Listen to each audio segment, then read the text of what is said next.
Hi friends, ఎలా ఉన్నారు? బాగున్నారా? నేను మీ మౌనిక ఎంకేఎస్ యూట్యూబ్ ఛానల్.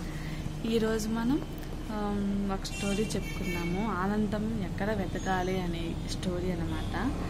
నచ్చితే లైక్ చేయండి, షేర్ చేయండి, సబ్స్క్రైబ్ చేయండి ఫ్రెండ్స్.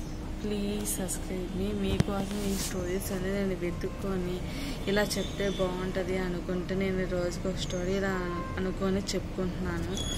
ప్లీజ్ ఫ్రెండ్స్, సబ్స్క్రైబ్ చేస్తేనే నా లైఫ్ బాగుంటుంది. మీరు సబ్స్క్రైబ్ చేయండి ఫ్రెండ్స్ ప్లీజ్. నచ్చిన వాళ్ళు ఉంటారు కదా, నచ్చిన వాళ్ళు హెల్ప్ సబ్స్క్రైబ్ చేయండి ప్లీజ్ ఫ్రెండ్స్. అయితే కథలోకి వెళ్దాం ఇంకా. ఓకేనా ఫ్రెండ్స్? లాసకుడు అనే కవి కృష్ణ భక్తుడు. అతని కృష్ణ కర్ణామృతం అనే గ్రంథంలో ఇలా వ్రాసారు. లాసకుడు అనే కవి కృష్ణ భక్తుడు. అతని కృష్ణ కర్ణామృతం అను గ్రంథంలో ఇలా వ్రాసారు.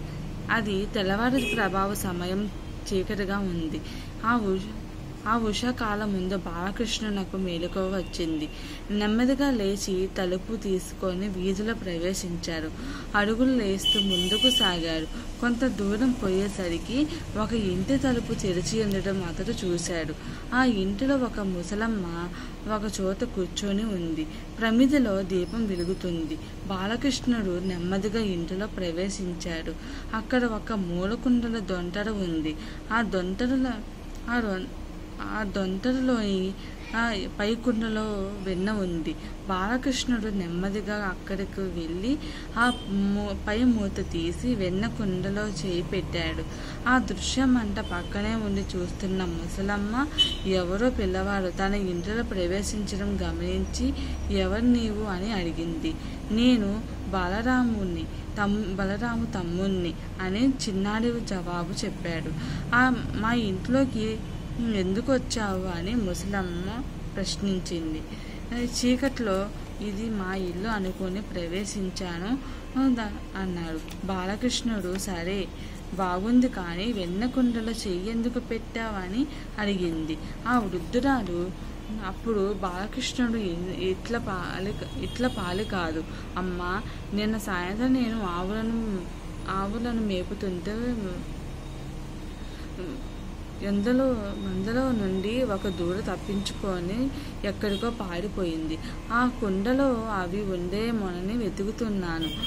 బాలకృష్ణుని ఆ ముద్దు మాటల మమ్ములను రక్షించుగాక అని కవీశ్వరుడు ప్రార్థించాడు. లోకంలో అజ్ఞానుల ప్రవర్తన ఎట్లా ఉంటుందో బాలకృష్ణుడు రుజువు చేశాడు. వారు ఆనందం కోరుతున్న ఆనందాన్ని బయట విషయాల్లో గాడిస్తున్నారు. నచ్చితే లైక్ చేయండి, షేర్ చేయండి, సబ్స్క్రైబ్ చేయండి ఫ్రెండ్స్. నేను వీడియోస్ తీద్దాము అనుకుంటున్నాను ఫ్రెండ్స్, కానీ నేను బయటికి వెళ్ళటం నాకు అస్సలు ఏమాత్రం కుదరట్లేదు.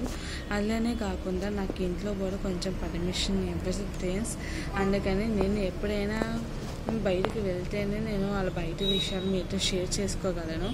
అందుకని చెప్పి నేను ఇంట్లో ఇలా ఉంటా కదా, అందుకని చిన్నపిల్లలకి ఇలా స్టోరీస్ లాగా ఇలా చెప్పుకుంటే వాళ్ళకి బాగుంటుంది, నాకు ఒక మంచి లైఫ్ ఉంటుంది అని అనుకున్నాను ఫ్రెండ్స్. నచ్చితే కనుక లైక్ చేయండి ప్లీజ్. పిల్లలు ఎలాగైనా నేను కొన్ని రకాలుగా ఏదేదో చేద్దామనుకున్నాను ఫ్రెండ్స్.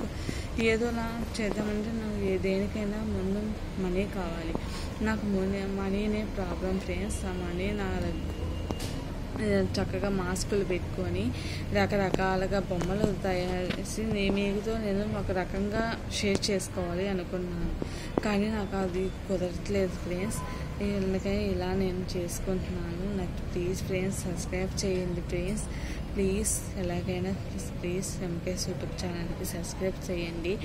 నచ్చితే లైక్ చేయండి, షేర్ చేయండి. ఏదైనా తప్పు కానీ చేస్తే కామెంట్స్లో ఏం చేయాలో ఆ తప్పుని నేను ఎలా సరిదిద్దుకోవాలో చెప్పండి ఫ్రెండ్స్ ప్లీజ్ ఫ్రెండ్స్.